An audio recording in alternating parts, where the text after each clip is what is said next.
जनमन TV.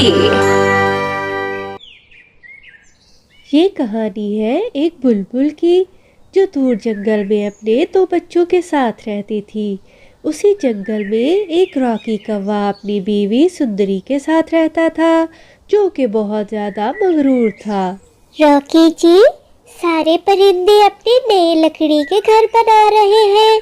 आप कब मेरे लिए लकड़ी का घर बनाएंगे? ठीक है सुंदरी जी, मैं भी आपके लिए लकड़ी का घर बना दूंगा, मगर हमारे तो कोई बच्चे भी नहीं हैं, इसलिए हमारा घर नहीं बन सका। हमारा गुजारा तो इस घोंसले में भी हो जाता है। रॉकी जी, ये तो ऊपर वाले की मर्जी है, उसने हमें बच्चे नहीं दिए, तो क्या इसका मतलब ये है आप मुझे गर्मी में और बारिश में इसी घोंसले में रखेंगे? ये तो गलत बात है। अभी रॉकी कौवा और सुंदरी कवि दोनों बातें ही कर रहे थे कि वहाँ पे सुंदरी की दोस्त बुलबुल अपने बच्चों के साथ आ जाती है। अरे बुलबुल, तुम और इस वक्त यहाँ पर क्या हुआ? सब ठीक तो है ना, जो तुम इतनी दूर अपने बच्चों को साथ लेकर आई हो? हाँ हाँ सुंदरी, मैं बिल्कुल ठीक हूँ। मैं दूसरे जंगल कुछ काम से जा रही थी, बच्चों को इतनी दूर साथ नहीं लेकर जा सकती, इसलिए सोचा बच्चों को तुम्हारे पास छोड़ जाती हूँ। शाम को वापसी में बच्चों को अपने साथ ले जाऊंगी। क्या तुम मेरे बच्चों को शाम तक रख लोगी? हाँ हाँ, क्यों नहीं बुलबुल, तुम मेरी सबसे अच्छी सहेली हो। मैं शाम तक तुम्हारे बच्चों का ख्याल रख लूंगी। तुम जल्दी से अपना काम खत्म करके वापस आ जाओ। सुंदरी, ये क्या किया आपने? हमारे घोंसले में तो पहले ही जगह नहीं है, आपने अपनी दोस्त के बच्चों को भी रख लिया, अब हम कहाँ जाएंगे? रॉकी जी, बस एक ही दिन की तो बात है, शाम को मेरी दोस्त आकर अपने बच्चों को ले जाएगी, आप इतना परेशान ना हो। बुलबुल अपने बच्चों को सुंदरी के पास छोड़कर दूसरे जंगल जाने के लिए निकल पड़ती है, मगर रास्ते में ही एक शिकारी उसको तीर मारकर घायल कर देता है। तभी लूसी कबूतरी वहां से गुजर रही थी, उसकी नजर बुलबुल पर पड़ती है। वो बुलबुल के पास जाती है, मगर तभी बुलबुल की मौत हो जाती है और फिर लूसी कबूतरी वहां से उड़ जाती है। उसे डर था शिकारी उसका भी शिकार न कर ले, और वो तब सुंदरी कवि के पास जाती है। आगे की कहानी देखने से पहले प्यारे दोस्तों, वीडियो को लाइक कर दो।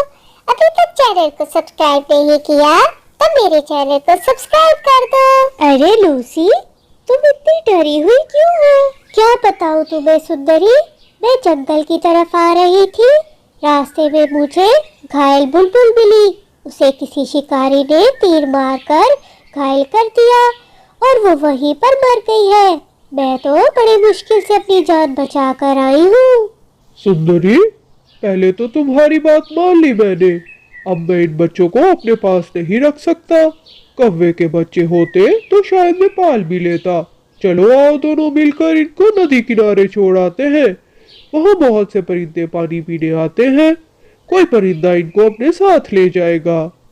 ऐसा ना कहे रॉकी जी, हमारे पास तो कोई बच्चे भी नहीं है, हम इनको ही पाल लेंगे, हमारा बुढ़ापा अच्छे से गुजर जाएगा। रॉकी के गुस्से के आगे सुंदरी की एक नहीं चलती और वो दोनों बच्चों को नदी किनारे छोड़ आते हैं। दोनों मासूम बच्चे नदी के किनारे बैठे ही थे कि वहाँ पे रानी चिड़िया आ जाती है।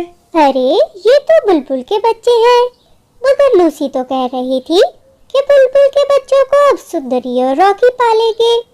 शायद वो दोनों यहाँ पानी पीने आए होंगे और बच्चों को गलती से यहीं पर छोड़ गए हैं।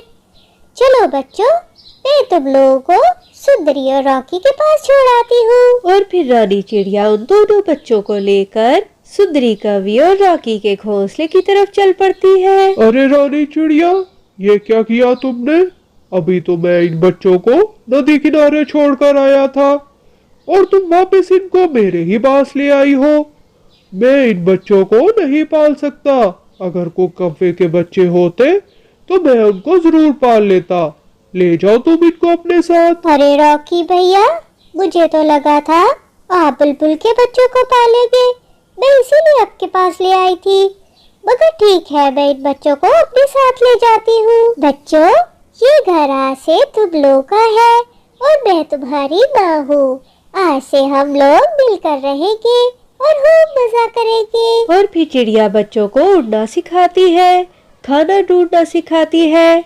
बच्चे चिड़िया के साथ बहुत ज्यादा खुश थे और इसी तरह बच्चे आहिस्ता आहिस्ता बड़े हो जाते हैं। बच्चे जब बड़े हो जाते हैं वो रानी चिड़िया को कोई काम नहीं करने देते।